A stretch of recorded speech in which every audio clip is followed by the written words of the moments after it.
বিশ্বনাথ দা, আমরা জানি এই ভবানীপুর বিধানসভা কেন্দ্রেই কিন্তু বাদ গেছে খসড়া তালিকাতে ৪৪,৭৮৭ জনের নাম বাদ গেছে। এই নিয়ে দ্বিতীয়বার বৈঠক করলেন মমতা বন্দ্যোপাধ্যায় বিএলএ 2দের সঙ্গে, কিভাবে দেখছেন? আমি যতটুকু খোঁজ নিয়েছি, তৃণমূলের তরফ থেকে কিন্তু যাদের নাম বাদ গেছে তাদেরকে নিয়ে আলাদা করে যে কোনো কমপ্লেন লজ করা বা তার তালিকা জনসমক্ষে নিয়ে আসা যে এই নামগুলো অন্যায়ভাবে বাদ হয়েছে, এরকম কোনো কিছুই তৃণমূল কংগ্রেস থেকে করা হয়নি।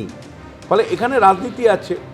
এবং সত্যি বলতে কি, মমতা বন্দ্যোপাধ্যায়কে এর আগে আমি কখনো একেবারে তৃণমূল স্তরের ভোট কর্মীদের নিয়ে বসা একাধিকবার, এটা তো প্রথম নয়, এর আগে উনি বসেছেন বিএলএ 2দের নিয়ে, এর আগেও তিনি স্থানীয় স্তরের সময় দিয়েছেন। যে মমতা বন্দ্যোপাধ্যায়কে কিন্তু আগে 2011 এবং তার আগে যখন বিরোধী নেত্রী ছিলেন তখন আমি কখনো এতভাবে দেখিনি। তার কারণটা হলো যে সাইকোলজিক্যাল একটা চাপ কিন্তু বিরোধী দলের তরফ থেকে বিশেষ করে শুভেন্দু অধিকারী দিচ্ছেন। দেখো, ফলাফল নিয়ে আমি কোনো কথা বলতে চাই না, কিন্তু একটা রাজনীতি সাইকোলজির জায়গা, একটা মনস্তাত্ত্বিক চাপ, সেই চাপ শুভেন্দু অধিকারী প্রতি মুহূর্ত দিচ্ছেন। আবার এমনও কখনো কখনো উজ্জ্বলভাবে বলছেন যে আমি প্রার্থী হব, আমি হারিয়ে দিব।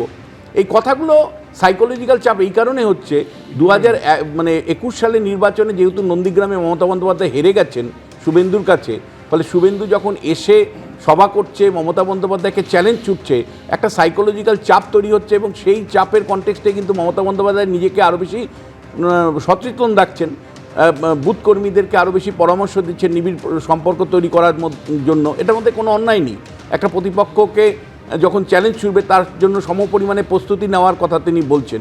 কিন্তু একই সাথে আমি তোমাকে একটুখানি বলতে চাই, সেটা হলো যে দেখো, এই ভবানীপুর এর মতন জায়গায় এই জায়গাগুলো কিন্তু মিক্সড পপুলেশন আছে, একটা অবাঙালি ভোটারও আছে, গুজরাটি ভোটারও বেশি পরিমাণে আছে। নির্বাচন ফ্রি ফেয়ার হলে এই জায়গাগুলো কিন্তু আমি তোমায় বলছি যে ভেরি কন্টেস্টেশনের সুযোগ আছে। অর্থাৎ নির্বাচনে যে ধরনের সমর্থনের জায়গা আমি দেখি, কারণ তোমার মনে থাকতে পারে যে 2016 সালেও কিন্তু মমতা বন্দ্যোপাধ্যায় ব্যবধান কমে 25,000-এ নেমে গেছিল। যে মমতা বন্দ্যোপাধ্যায় উপনির্বাচনে জিতেছিলেন 75,000 ভোটে, যখন দীপা দাস মুন্সি দাঁড়ালেন সেটা কমে গিয়ে কিন্তু 25,000-এ নেমেছিল। ফলে এবং এটা যদি তুমি লক্ষ্য করো, লোকসভা নির্বাচনের সময় অনেকটা আরও নেমে গেছিলো 2019 সালে বা 2024 সালের লোকসভা নির্বাচনেও বেশ কয়েকটি ওয়ার্ডে কিন্তু বিজেপি লিড নিয়েছে। ফলে এই সমস্ত ফ্যাক্টরগুলোকে যদি তুমি লক্ষ্য রাখো, সেই কারণে মমতা বন্দ্যোপাধ্যায় অনেক বেশি সতর্ক, অনেক বেশি বুথ কর্মীদের সাথে বারবার বৈঠকে বসছেন। ফলে একটা সাইকোলজিক্যাল লড়াই কিন্তু একই সাথে আছে। এটা অর্থাৎ মনস্তাত্ত্বিক লড়াইয়ের কথা বলছেন বিশ্বনাথ দা। আমি এখানে ইয়ের কাছে আসবো, কৃষাণুর কাছে আসবো। কৃষাণু, কি মনে হয়, মানে যেভাবে দিল্লি যাওয়ার আগে ফের ভবানীপুর বিধানসভা কেন্দ্রের বিএলএ 2দের নিয়ে বৈঠক করছেন মুখ্যমন্ত্রী, খসড়ায় তার বিধানসভা কেন্দ্রে 44,787 জনের নাম বাদ গেছে, কিন্তু বিরোধীরা তো বলছে উদ্বেগে রয়েছেন মুখ্যমন্ত্রী, সেই জন্যই এই দ্বিতীয়বার বৈঠক। আমাদের বিএলএ 2 আছে বলে তাদের সাথে মিটিং করতে পারছি। যাদের বিএলএ 1 নেই, বিএলএ 2 নেই, বুথের কোনো কমিটি নেই, বুথের কোনো প্রতিনিধি নেই, তারা কি করে মিটিং করবে? তো তাদের কাছে তো আর কোনো বিবৃতি দেওয়া ছাড়া আর কিছু নেই।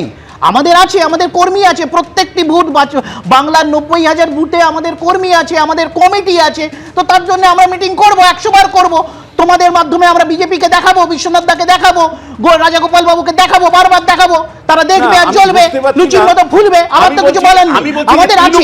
আমি আবার আমি বলে দিচ্ছি, ঠিক আছে, আপনি বলবেন তো, বিজেপি হিসেবে তোমাকে দেখেছি, এতটুকু নোংরা ছিলে না, আজকে এত নোংরা কেন? ব্যক্তি আক্রমণ না, আমি আপনাকে গণতান্ত্রিক আমি সবাইকে থামালাম, কৃষকরা রিঅ্যাকশন দিয়ে প্রত্যেকের কাছে যাব। হ্যাঁ, কৃষকদা আসবো, শঙ্কু প্লিজ। আমি তো আপনাকে 2016 পর্যন্ত আমি আপনাকে কৃষককে দিতে হবে। কৃষাণু নিজের যুক্তি দিচ্ছে, নিজের যুক্তিটা রাখতে দিন। যেভাবে প্রত্যেকের মধ্যে ঢুকে যাচ্ছ, যেভাবে অন্যায়ভাবে ঢুকে যাচ্ছ, 2016 পর্যন্ত এই সংস্কৃতি ছিল না, 2016 পর্যন্ত বিজেপি ছিল, তখন তো তোমাকে এইভাবে দেখিনি। 2016 পরে যেই সামনে আসছে, তুমি সেই আমি চলে গেলে কি বলবে? সবাই এত খারাপ হতে হয়, তৃণমূল হতে গেলে এত খারাপ হতে হয়? তুই বিজেপি ছিলে তো এত কম, তৃণমূলের দিনের কৃষ্ণ, শেষে কি একটু হচ্ছে? একটু শেষ করে বাংলাতে নিন। আপনারা যে দিদি, থামো। এজেন্ডা দাঁড়ান, দাঁড় করিয়েছেন, কি বলবেন? দ্রুত ভোটার, দিদি, এত নোংরা আমার কথা দ্রুত বলবেন ভোটার, না। কর্পোরেটের ভোটার, আমি দুটো- বলবো না। দুজন না, না, বলবেন, জায়গায় বলবেন, বলবেন, অবশ্যই নাম বলবেন। আছে, তোমরা তো এই একটার পর একটা তালিকা টার্গেট সেট করে 58 দিয়েছো। লক্ষ মানুষের তোমাদের তো বলতে নাম বাদ দিতেই গেল। হবে, হ্যাঁ। তারপরে আপনারা কি করলেন? লজিক্যাল আরে শেষ করো। মানে বেশ, একটা বেশ, কৃষ্ণ আপনি কি দা, আগে শেষ বলো, করতে হবে। বলে বলে। চেষ্টা করলেন। Please, শোনো, বাংলার কৃষ্ণ দা, শেষ মানুষের করতে হবে। তারপরে কি দাঁড়ালো? দুজনকেই যে থামালাম। বাংলার মানুষের- কৌস্তব, কৌস্তব। এক মিনিট। বাংলার কৃষ্ণ দা, আবার মানুষের- আসবো, আবার আসবো। বাংলার বর্ণমালার 47টা বর্ণকে ইংরেজি বলে গেছে। 26টা দেবে না। বর্ণের মধ্যে ঢোকাবার দেবে, চেষ্টা হলো দেবে। Logical discrepancy. তারপরে মানুষ যখন বিপদে পড়ছে, পেয়েছে। মানুষ যখন বিভ্রান্ত হচ্ছে, তখন বিশ্বনাথ দাদের চেঁচাবার ছাড়া কিছু নেই। আরে থেমে না, থেমে না। আবার আপনি তো ওরা বলবেন। আরে থেমে না, বিজেপি ছিল তৃণমূলের কাছে আচ্ছা, কৌস্তবের কাছে আসবো। তৃণমূলের কৌস্তব, কাছে মুখ্যমন্ত্রী মমতা বন্দ্যোপাধ্যায় যেটা বলছেন, 3টে ওয়ার্ডে বেশ গুরুত্বপূর্ণ বাড়তি নজর দিতে হবে, এবং তুমি জানো বারবারই মমতা বন্দ্যোপাধ্যায় বলেছেন যে এবারে নির্বাচন অত্যন্ত গুরুত্বপূর্ণ, দুরাচারের বিরুদ্ধে এটা লড়াই। একজনের নাম যাতে বাদ না যায়, একদম তালিকা তৈরি করে মমতা বন্দ্যোপাধ্যায়ের কাছে দিতে বলেছেন, যদি ছোট কোনো ভুল হয়। না, আমি বলছি মমতা বন্দ্যোপাধ্যায় তার দলের বিএলএ 2 দিয়ে মিটিং করবে, স্বাভাবিক। বিজেপির বিএলএ 2 দিয়ে তো মিটিং করবে না, তো আগে যখন এলাকায় ছিল তখন করতো এইসব বিজেপি টিভি একসাথে, এখন তো করবে না। তো উনি মিটিং করতে পারেন, কিন্তু অসুবিধা নেই। কিন্তু কথাটা হচ্ছে এসআইআর তো মমতা ব্যানার্জিকে গিফট করে দিল। রাজ্যের বিরোধী দলনেতা বলে এলেন 1 কোটি রোহিঙ্গার নাম বাদ যাবে, এখন দেখছি বিশ্বাসের নাম বাদ গেছে, এখন দেখছি মতুয়াদের নাম বাদ গেছে। হিন্দুরা এসআইআরের ফলে সবচেয়ে বেশি আক্রান্ত হয়েছে হিন্দুরা। আর রাজ্যের তৃণমূল কংগ্রেসের আমলে, আমি তো বলিনি ভাই, তুমি একই জিনিস করছো, তোমার সময় বলিনি আমি। আর রাজ্যের তৃণমূল কংগ্রেসের আমলে তৃণমূল কংগ্রেস মুসলমান মুখে করেছে, আর মুসলমানদের পেছন থেকে ছুরি মেরেছে। ওয়াকাফের কথা বলেছে, বলছে ওয়াকাফ আমি বেঁচে থাকতে হবে না, ওয়াকাফ হয়ে গেছে। বলছে আমি বেঁচে থাকতে এসআইআর হবে না। ওই দেখুন বিএলএ 2 দিয়েছে, বিএলএ 2 দিলেন কেন? হ্যাঁ, এসআই তো হবে না, আপনি বেঁচে থাকতে এসআইআর হবে না। মানুষকে তৃণমূল কংগ্রেস বিভ্রান্ত করে, বারবার বিভ্রান্ত করে এবং মিথ্যে কথা বলে। আসলে ধর্মের ভিত্তিতে দুটো দল 2021 সালের নির্বাচন হয়েছে সিএ এনআরসির নামে ধর্মীয় বিভাজন করে, আর 2026 সালের নির্বাচন হচ্ছে ধর্মের নামে, মসজিদের নামে, মন্দিরের নামে বিভাজন করে।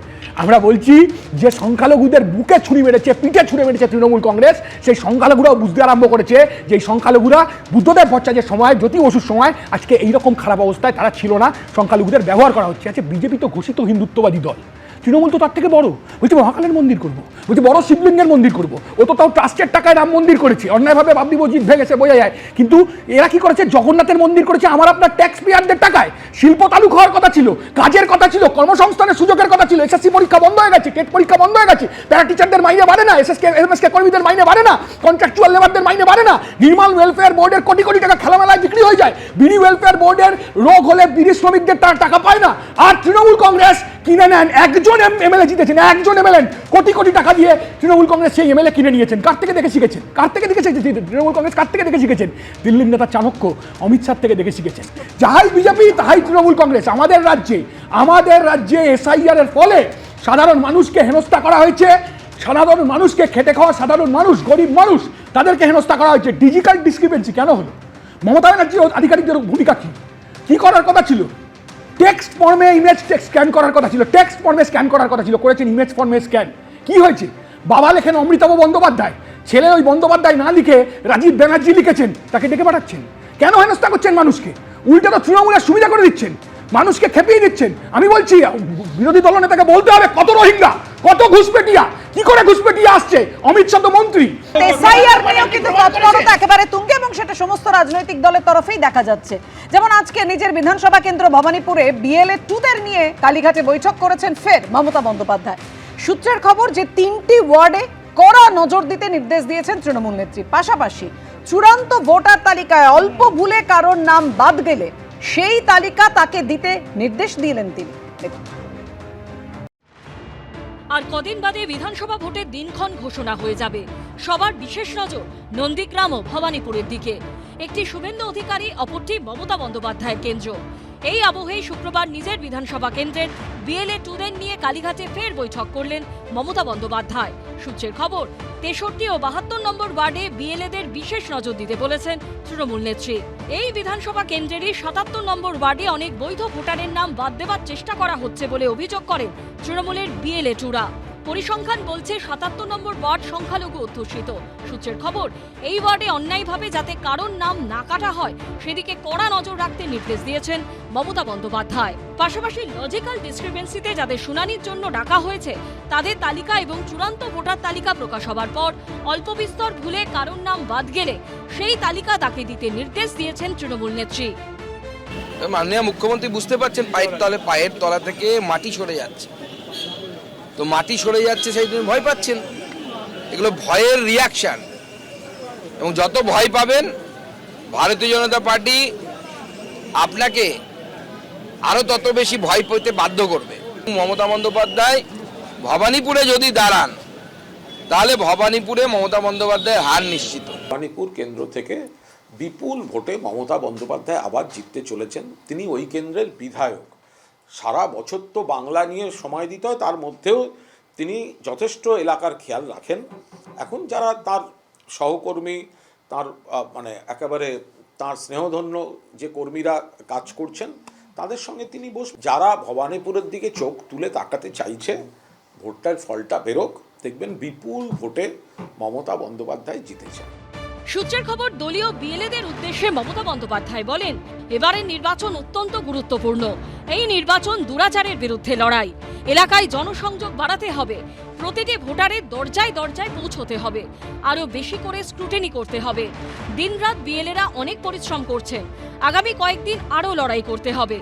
ইতিমধ্যেই বারবার ভবানীপুর থেকে মমতা বন্দ্যোপাধ্যায়কে হারানোর হুঙ্কার ছুড়েছেন শুভেন্দু অধিকারী। মমতাকে নন্দীগ্রামে হারিয়েছি, ভবানীপুরে হারাবো, ভবানীপুরে হারাবো। এই আবহে বারবার দলীয় বিএলএদের নিয়ে মমতা বন্দ্যোপাধ্যায়ের বৈঠক নিঃসন্দেহে তাৎপর্যপূর্ণ। টিকবে না ফন্দি, কোনো ফন্দি বাংলায় টিকবে না, কিন্তু বাংলায় টিকবে না কারণ বাংলায় এক বাঘিনী আছে, তার নাম মমতা ব্যানার্জি। ফিরহাদ হাকিম সহ কলকাতা পুরসভার 8 জন কাউন্সিলরের সঙ্গেও এদিন বৈঠক করেন মমতা বন্দ্যোপাধ্যায়। আশাবুল হোসেনের রিপোর্ট, এবিপি আনন্দ। এবিপি আনন্দ, এগিয়ে থাকে, এগিয়ে রাখে।